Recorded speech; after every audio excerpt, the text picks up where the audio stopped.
다니엘 1장 8절로 16절까지 한 절씩 교독해서 읽겠습니다. 다니엘은 뜻을 정하여 왕의 음식과 그가 마시는 포도주로 자기를 더럽히지 아니하리라 하고 자기를 더럽히지 아니하도록 환관장에게 구하니 하나님이 다니엘로 하여금 환관장에게 은혜와 긍휼을 얻게 하신지라. 환관장이 다니엘에게 이르되 내가 내 주 왕을 두려워하노라. 그가 너희 먹을 것과 너희 마실 것을 지정하셨거늘 너희의 얼굴이 초췌하여 같은 또래의 소년들만 못한 것을 그가 보게 할 것이 무엇이냐. 그렇게 되면 너희 때문에 내 머리가 왕 앞에서 위태롭게 되리라 하니라. 환관장이 다니엘과 하나냐와 미사엘과 아사랴를 감독하게 한 자에게 다니엘이 말하되 청하오니 당신의 종들을 열흘 동안 시험하여 채식을 주어 먹게 하고 물을 주어 마시게 한 후에 당신 앞에서 우리의 얼굴과 왕의 음식을 먹는 소년들의 얼굴을 비교하여 보아서 당신이 보는 대로 종들에게 행하소서. 아멘. 그가 그들의 말을 따라 열흘 동안 시험하더니 열흘 후에 그들의 얼굴이 더욱 아름답고 살이 더욱 윤택하여 왕의 음식을 먹는 다른 소년들보다 더 좋아 보인지라.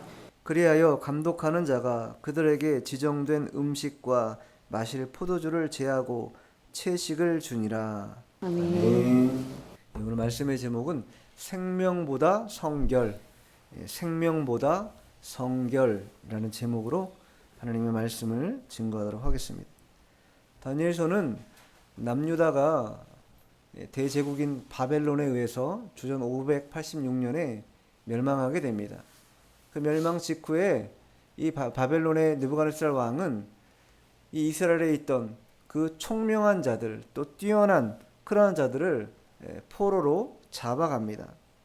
특별히 학문과 지혜가 출중한 자들, 뛰어난 젊은이들을 잡아가서 자신의 나라에 유익을 끼치기 위하여, 특별히 포용 정책을 잘 감당코자 하기 위해서 뛰어난 젊은이들을 포로로 잡아갑니다. 그 포로들 가운데 오늘 다니엘과 그 세 친구가 나온다, 이렇게 볼 수 있습니다. 저는 본문 아닌데 4절 5절 한번 읽어보죠. 4절 5절.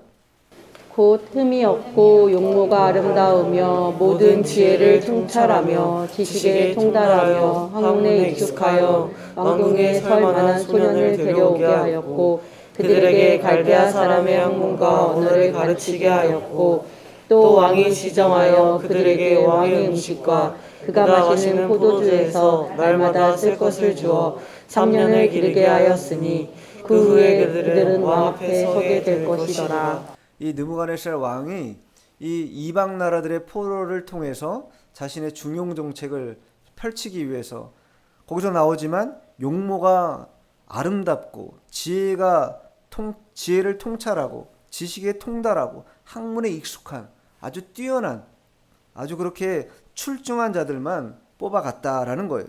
근데 그들의 대부분이 왕족과 귀족 가운데 선정했다라는 것이, 그런 와중에 다니엘이 뜻을 정했다라고 오늘 8절에 말씀하고 있는 것이, 뜻을 정한다는 건요, 어떤 의지를 표현하는 것이죠.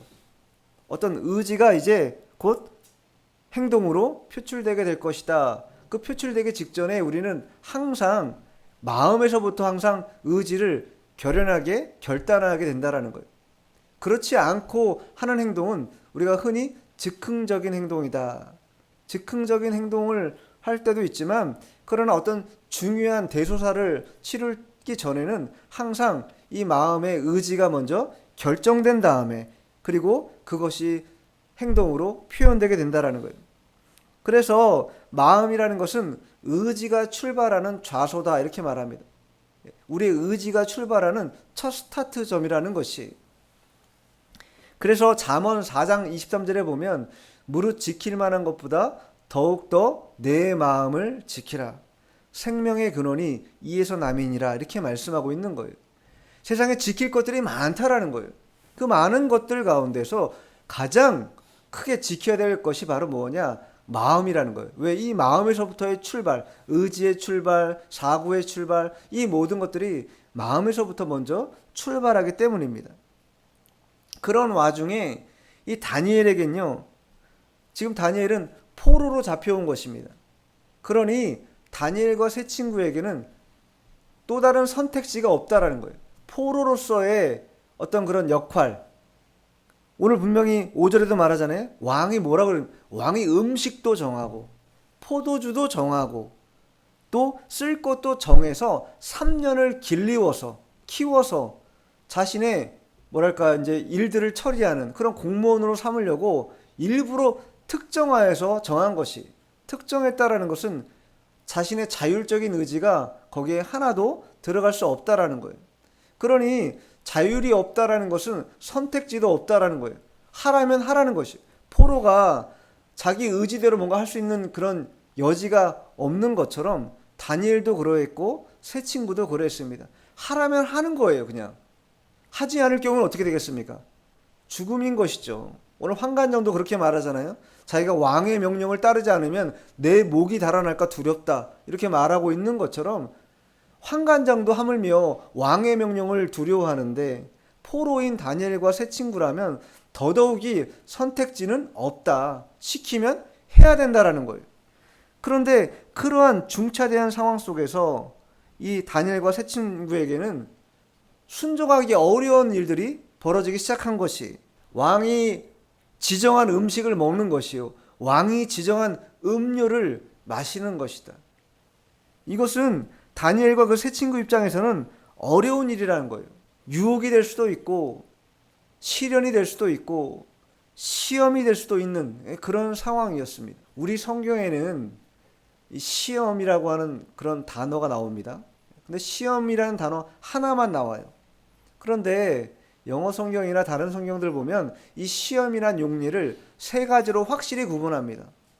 첫 번째는 정말 하나님이 주시는 시험이죠. 테스트가 있지요. 두 번째는 트라이얼이라고 해서 시련이 있습니다. 시련. 마지막 세 번째는 템테이션이라고 해서 유혹이 있다라는 거예요. 이 세 가지를 다 항상 시험이라고 한글 성경은 지목합니다. 우리가 시험이라고 할 때 아브라함이 모리아산에 자신이 100세에 낳은 아들 이삭을 바치라고 할 때 하나님이 뭐 한 거예요? 테스트한 거죠. 테스트. 그건 진짜 시험입니다. 하나님이 뭘 보시기에 시험하시는 거예요? 그 신앙을 평가하실 때, 우리의 신앙을 평가하시기 위해서 간혹 우리를 시험하실 때가 있다라는 거예요. 우리의 신앙의 레벨이 어느 정도인지 시험하시고자 하는 그런 하나님의 뜻이 있을 때가 있다라는 거예요. 그러나 한편 시련이라는 것도 있습니다. 그건 뭐예요? 하나님 왜 우리에게 시련을 주세요?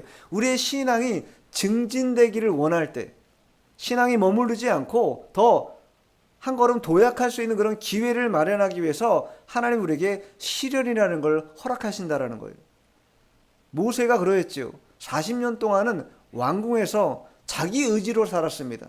자신의 권력으로 뭔가 자신의 백성들에게 보탬이 되어보려고 했어요. 그러나 그것이 패해지고 40년 동안 광야 생활이라고 하는 그 시련의 기간, 연단의 기간을 통해서 그가 어떻게 된 거예요? 아, 내 힘으로 감당할 수 없구나. 하나님의 일은 하나님의 능력과 힘으로 해야 된다는 걸 뼈저리게 느끼게 되고 그 이후에 하나님의 쓰임을 받지 않습니까? 바울도 마찬가지입니다. 바울도 다메섹 도상에서 예수님 만나고 나서 아라비아 광야에서 3년 동안 무릎 꿇고 기도하는 시간이 있었다라는 거예요. 그 시련의 시간을 견디고 난 다음에 하나님이 특별하게 그 종을 사용했다라는 거예요. 이와 같이 시련의 일들이 하나님이 우리에게 주실 때도 있다. 그리고 마지막 유혹이라는 건 무엇이겠습니까? 유혹이라는 건 마귀의 역사는 것이죠. 우리의 신앙을 넘어뜨리려고 하는 마귀의 역사가 있다라는 것이. 우리 신앙 앞에 항상 이러한 일들이 공존한다라는 거예요. 우리 신앙의 프로세스가 있는데 그 프로세스를 진행하는 과정 가운데 항상 이러한 세 가지 요소가 우리를 계속 들쑥날쑥 움직이면서 들어왔다가 나갔다 한다라는 것이. 오늘 이 본문에 등장하는 다니엘과 세 친구 앞에도 이러한 일이 벌어진 것이다. 하나님의 시험을 통과할 것인가? 아니면 이 시련을 만나 고통 중에도 끝까지 인내하며 견뎌낼 수 있을 것인가? 아니면 왕의 진미와 포도주를 마심으로 인해서 그 유혹에 넘어가 육신의 안일, 육신의 안락함은 누릴 수 있을런지 몰라도 영원히 잠들어 버리는 일을 선택할 것인지. 오늘 다니엘과 세 친구가 어떤 선택을 하는지 오늘 본문을 통해서 우리가 살펴보려고 합니다. 자, 그러면 본문 8절 한번 읽어보겠습니다. 다니엘은 뜻을 정하여 왕의 음식과 그가 마시는 포도주로 자기를 더럽히지 아니하리라 하고 자기를 더럽히지 아니하도록 환관장에게 구하니. 다니엘은요, 음식을 통해 자신을 더럽히지 않겠다고 뜻을 세웠습니다. 뜻을 정했어요. 생명보다도 성결을 선택했다라는 거예요. 이 다니엘과 이 세 친구는요, 대체적으로 유다의 왕족 아니면 귀족 출신일 가능성이 높습니다. 1장 3절에 보면 뭐라고 써있냐면, 왕이 환관장 아스부나스에게 말하여 이스라엘 자손 중에서 왕족과 귀족 몇 사람을, 이렇게 나오죠. 그러니까 다니엘과 그 세 친구도 왕족이거나 혹은 귀족의 가문에서 살았던 그러한 자녀들일 가능성이 굉장히 높다라는 것이, 이 얘기인즉슨 다니엘과 그 세 친구가 어려서부터 하나님의 법도와 규례를 잘 배우고 잘 순종하는 그러한 삶을 살았던 자들일 것이라는 것이 가능한 것입니다. 추측이 가능한 것입니다. 그런데 이제 다니엘이 그런 생활이 자기가 원하지 않음에도 불구하고 끝나버린 것이잖아요. 하나님의 법도와 규례를 지킬 수 없는 환경으로 완전히 내몰리고 만 것이, 도리어 그 법도를 어긋나게 하고 거스르게 하는 그런 일들이 바벨론의 생활 속에서 계속 연속이었을 것입니다. 그러니 왕이 음식까지도 정할 정도라면 그들에게 무슨 자유가 있겠으며 무슨 자율이 있겠습니까?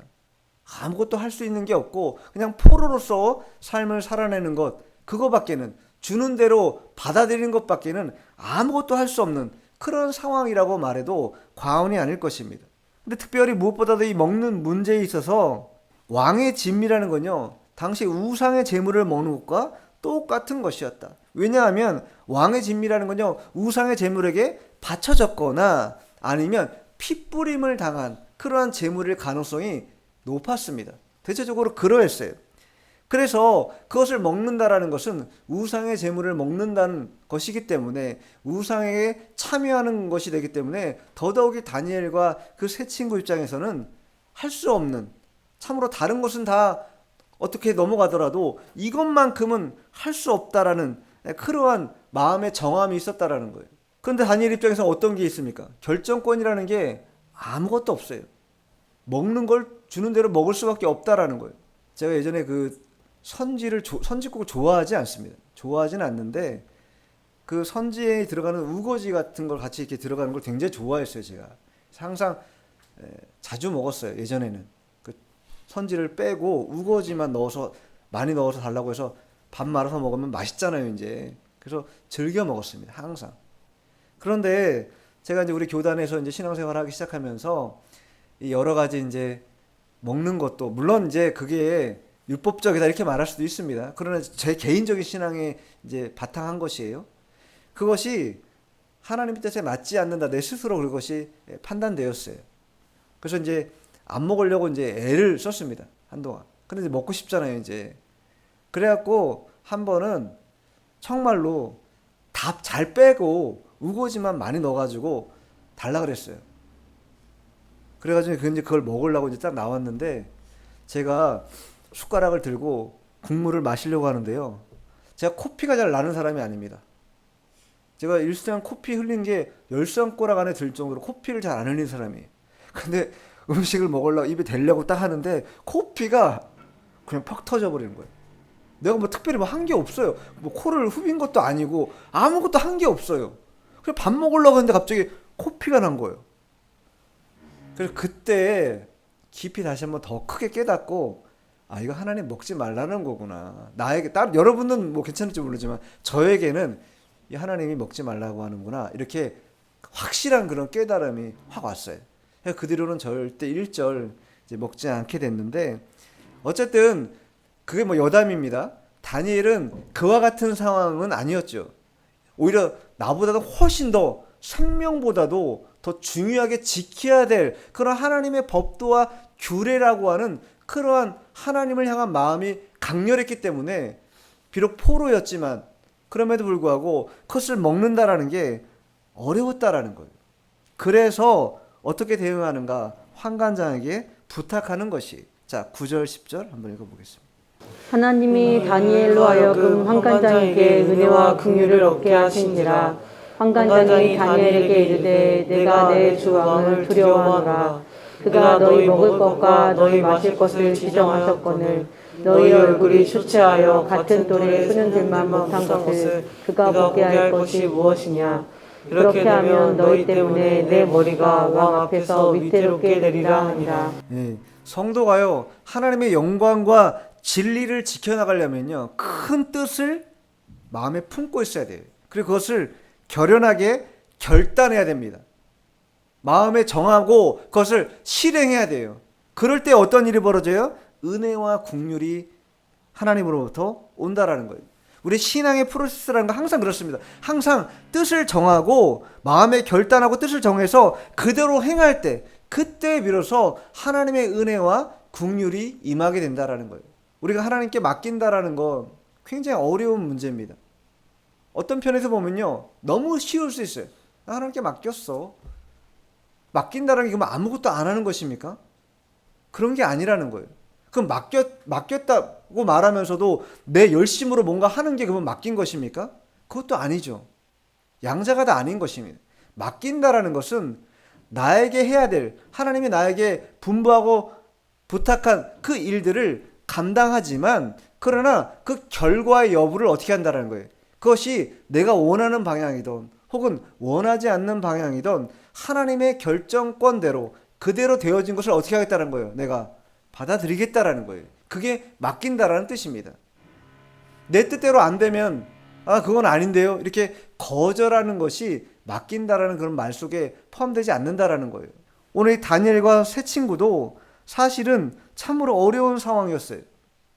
그런데 이제 그러한 상황 속에서 하나님을 의지하며 결연하게 마음 뜻한 바를 환관장에게 청하게 된 것이죠. 근데 10절에 보면 환관장의 마음이 어떻습니까? 환관장도 왕의 명령을 어겨서가면까지 포로들의 청을 들어줄 일이 있을까요 없을까요? 일반적으로는 없습니다. 만일 그들의 청을 들어줬다가 자기 목이 달아날 수 있다고 자기가 얘기하잖아요. 머리가 왕 앞에서 위태로울 수 있게 되리라.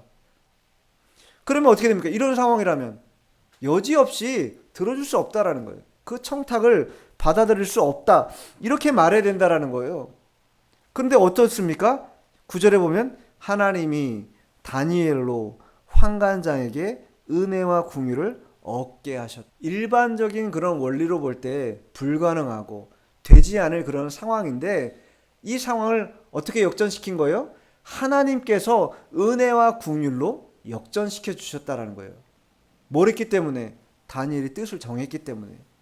하나님의 진리의 말씀대로 그 법도와 규례를 온전히 지키고자 생명보다도 그 깨끗함을 고수하고자 마음을 정하니까 하나님이 그 정한 마음에 그 뜻을 실현할 수 있는 은혜와 긍휼을 환관장에게 베풀어 주셨다라는 거예요.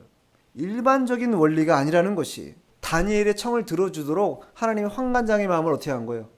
마음을 움직여서 그 청을 들어주도록 한 것이다 라는 것이 에스더에서도 이와 유사한 내용이 나옵니다. 아하스웨로 왕이요 하만의 말을 전적으로 수용합니다. 그래가지고 유다 민족이 멸절되기 직전이에요. 그것 때문에 에스더가 죽으면 죽으리라고 말하고 나아가지 않습니까? 그 굉장히 격렬한 그러한 어떻게 될지 모르는 그런 상황 속에서 성경은 어떻게 증거하냐면 자 에스더 6장 1절 한번 읽어보겠습니다. 에스더 6장 1절. 그날 밤에 왕이 잠이 오지 아니하므로 명령하여 역대 일기를 가져다가 자기 앞에서 읽히더니 하만과 모르드게의 이 상황이 역전된 아주 궁극적인 그런 결정적인 일이 있었는데 바로 그 일이 뭐냐? 아하스웨로 왕이 그날 밤에 뭐예요? 잠이 안 온 거예요. 잠이 안 와가지고 역사책 좀 가져와 봐라 이렇게 했는데 역사책을 읽다 보니까 모르드게가 반역하려고 하는 자들을 발견해가지고 신고하고 또 그것 때문에 반역이 멈춰진 그런 사건을 듣게 된 거예요. 근데 그때 당시에 그냥 유야무야 지나가 버렸는데 다시 듣고 보니 이 모르드게를 어떻게든 보상해줘야 되겠다. 칭찬해줘야겠다. 그런 마음이 누구에게? 아하스웨로 왕에게 들어오기 시작한 거예요. 그것 때문에 무슨 일이 벌어집니까?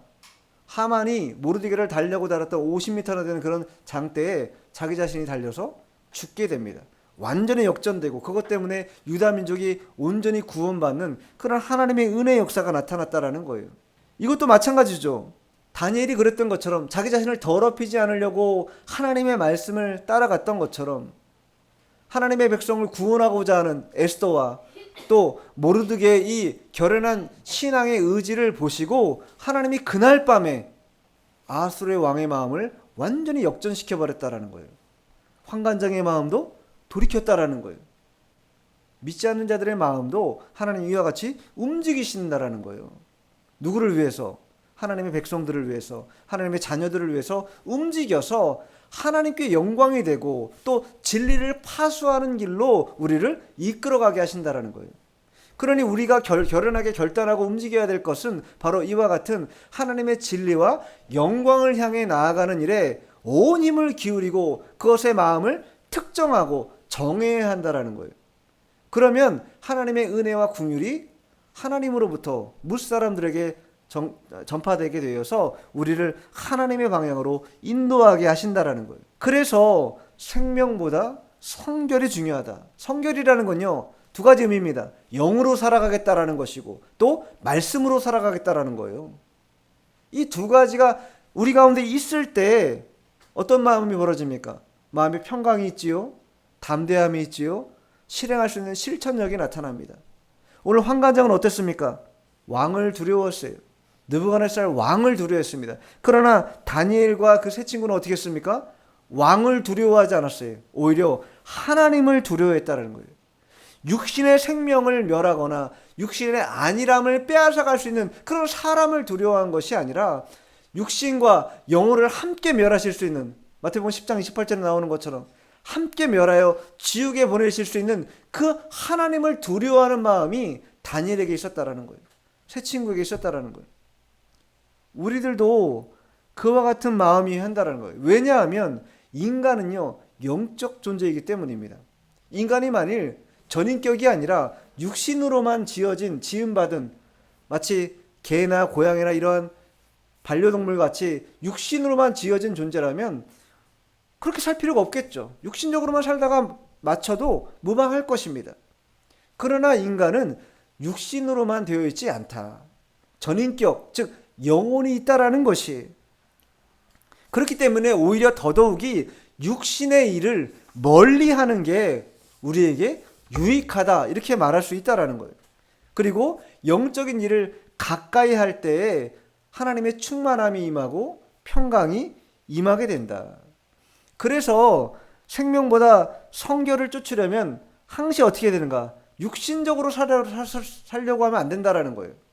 육신적으로 살려고 하지 말고 영으로 살려고 하는 그런 마음을 항상 마음에 정해야 한다라는 거예요. 그 예수님도 요한복음 6장 63절에 뭐라고 말씀하시냐면 살리는 것은 영이니 육은 무익하다, 이렇게 말씀하셨어요. 살리는 것, 우리의 생명을 살리는 건 영이지 육신이 아니라는 거예요. 그리고 너에게 이른 말은 영이요, 즉 영만이 생명을 유지하는 담보물이다라는 거예요. 육신으로 아무리 발버둥 쳐봐야 생명을 연장할 수가 없다라는 거예요. 히브리서 9장에도 말하자, 한 번 죽는 것은 사람에게 정하신 것이요. 사람은요, 죽음이라는 게 정해져 있다라는 거예요, 하나님으로부터. 그렇기 때문에 아무리 육신적으로 뭔가 발버둥 쳐도 그것을 연장할 수 있는 그런 힘은 없다. 중국의 진시황도 그것을 연장하려고 부단히 애를 썼지만 그렇게 하지 못했습니다. 그러나 예수님 뭐라고 말해요? 영이요, 생명이다라는 거예요. 살리는 것은 영이기 때문에 영을 붙잡고 영을 따라가면 그것이 생명을 우리에게 보장해 준다, 이렇게 말씀하고 있다라는 거예요. 자, 이 말씀을 로마서에는 어떻게 표현하고 있는가? 비슷하게 표현하고 있는데 로마서를 한번 찾아볼게요. 로마서 8장 5절로 8절까지. 육신을 따르는 자는 육신의 일을, 영을 따르는 자는 영의 일을 생각하나니 육신의 생각은 사망이요 영의 생각은 생명과 평안이니라. 육신의 생각과 하나님과 원수가 되나니 이는 하나님의 법에 굴복하지 아니할 뿐 아니라 할 수도 없음이라. 육신에 있는 자들은 하나님을 기쁘시게 할 수 없느니라. 육신을 따르는 자, 육신의 생각, 육신에 있는 자들 공통적으로 나오죠. 그러한 것들은 결국은 하나님의 일을 받을 수 없고 또 생명과 평안으로 인도할 수도 없고 마지막에 뭐라고 말할까? 하나님을 기쁘시게 할 수 없다. 우리가 지음받은 존재의 목적은요, 하나님을 영화롭게 하는 것이, 영화롭게 한다는 것은 하나님께 영광을 올려드리게 한다는 거예요. 그리고 뿐만 아니라 우리가 이 땅에서 다른 것으로 기쁨을 취할 것이 아니라 오직 한 분 하나님으로 기쁨을 취한다라는 것이 우리가 지음받은 인간의 제일 되는 목적이라는 거예요. 그런데 육신으로 살면 그 목적을 이룰 수 없게 된다. 우리 육신의 달콤함이나 안일함은 얻을런지 몰라도 세상적으로는 또 이렇게 칭찬받을 수 있을런지 몰라도 영의 생명에 영의 눈으로 볼 때는 그것이 무용지물이라는 거예요. 하나님을 기쁘시게도 할 수 없고 우리가 생명과 평안으로 우리를 인도할 수도 없고 아무것도 할 수 없는, 특별히 하나님의 법에 굴복하지 못한다는 거예요. 육신으로 살면. 만일 다니엘과 세 친구가 육신적으로 살았다면요, 하나님의 법도와 규례를 지키기 위해서 생명을 내어놓기까지 그런 결연한 결단을 할 수 있었을까요? 그렇게 못했을 것입니다. 육신의 일들을 다 내려놓고 영의 일들로 살아간다고 하는 이 믿음이 그에게 있었기 때문에 그들이 환관장에게 채소만 먹고 물만 마시며 살아가겠다라고 요청할 수 있었다라는 거예요. 자, 본문 돌아와서 12절, 13절 읽겠습니다. 청하오니 당신의 종들을 열흘 동안 시험하여 채식을 주어 먹게 하고 물을 주어 마시게 한 후에 당신 앞에서 우리의 얼굴과 왕의 음식을 먹는 청년들의 얼굴을 비교하여 보아서 당신이 보는 대로 종들에게 행하소서 하며. 다니엘이 환관장에게 한 가지 제안을 합니다. 그 제안이 뭡니까? 열흘간 음식을 먹는데 왕이 정한 음식 가운데 고기 말고 채소와 물만 먹겠다. 그리고 그 열흘이 지난 다음에 그 결과로 우리 얼굴이 어떠한 상태인지 결과에 따라서 판단받을 수 있도록 해달라, 이렇게 요청하고 있다는 거예요. 마음을 정한 것뿐만 아니라 그것을 실현하기 위해서 지금 제안을 한 것이죠. 시험을 받을 때 뜻을 정한다는 것은 자기 자신을 믿기 때문에 뜻을 정하는 게 아니죠. 내 배후에서 역사하신 하나님을 믿기 때문에 뜻도 정하는 것이고 이와 같은 제안도 할 수 있다는 거예요. 얼마나 강력한 믿음이었으면 이러한 제안을 할 수 있겠습니까? 이런 믿음 아니면요, 열흘이라는 기한 동안에 내 얼굴이 어떻게 될런지 어떻게 알겠어요? 푸성기만 먹고 물만 마셔가지고 일반적으로 볼 때 단백질 섭취하고 고기 먹은 사람들이 얼굴과 비교해 볼 때 현격하게 차이가 날 게 뻔한 것입니다. 그런데 다니엘과 세 친구는 확실한 믿음이 있었다는 거예요. 그래, 채소만 먹고 물만 마셔도 하나님이 내 얼굴을 윤택하게 해주실 거라는 그런 확신, 그런 믿음이 그들에게 있었기 때문에 제안을 한 것이에요. 그러니까 우리에게 신앙의 도전이 항상 있지만 그 도전이 있을 때 우리는 믿음을 발휘할 수 있어야 됩니다. 믿음을 써먹는다고 하는데, 사용한다고 하는데 믿음을 사용할 수 있어야 된다는 거예요. 믿음은요, 그냥 가만히 장식물로, 오브제로, 우리의 신앙의 오브제로 옆에 있는 게 아니라는 거예요. 그걸 어떻게 해야 돼요? 써먹을 수 있어야 된다는 거예요. 쓰라고 우리에게 주신 거라는 거예요. 그래서 고린도후서 13장 5절에 뭐라고 말씀하냐면, 너희는 믿음 안에 있는가 너희 자신을 시험하고 너희 자신을 확증하라, 이렇게 말합니다. 너희가 믿음 안에 있는지 너희를 시험하고 그 시험한 것을 통해 너희의 믿음을 확증해 보라는 거예요. 믿음을 가지고 있습니다, 말로만 하지 말고 그 믿음을 시험하고 확증할 수 있는 그러한 것을 보여줘라 라는 거예요. 성도가 이 세상에 살다 보면요, 이러한 신앙의 도전이 계속해서 나타나게 됩니다. 계속해서 오게 돼요. 곳곳에서 벌어집니다. 그것이 시련이 될런지 유혹이 될런지 혹은 시험이 될런지 모르지만 하나님의 계획 가운데 이런 일들은 계속 우리에게 나타나게 된다라는 거예요. 근데 그럴 때 우리가 믿음을 통해서 이 시련 혹은 시험, 이 유혹을 뛰어넘을 수 있는 그러한 마음을 가져야 한다. 그래서 성도가 시험 받을 때 특별히 두려워하는 마음으로 받아서는 안 된다. 로마서 8장 28절에 뭐라고 말합니까? 하나님을 사랑하는 자, 그 뜻대로 부르심을 입은 자들에게는 모든 것이 합력하여 선을 이룬다. 하나님은요, 하나님의 백성이 어떤 일을 행할 때 너는 이렇게 했기 때문에 내가 하지 말라는 짓을 했기 때문에 너는 꿀밤 한 대 맞아야 돼. 그러니까 너는 안 될 거야. 이렇게 말씀하시지 않는다라는 거예요. 하나님을 사랑하는 자, 곧 그 뜻대로 부르심을, 하나님의 택하심을 받은 자들에게는 반드시 뭐든지 합력해서 돌고 돌을 수 있지만 합력해서 선을 이루는 것이 아버지의 뜻이라는 것이.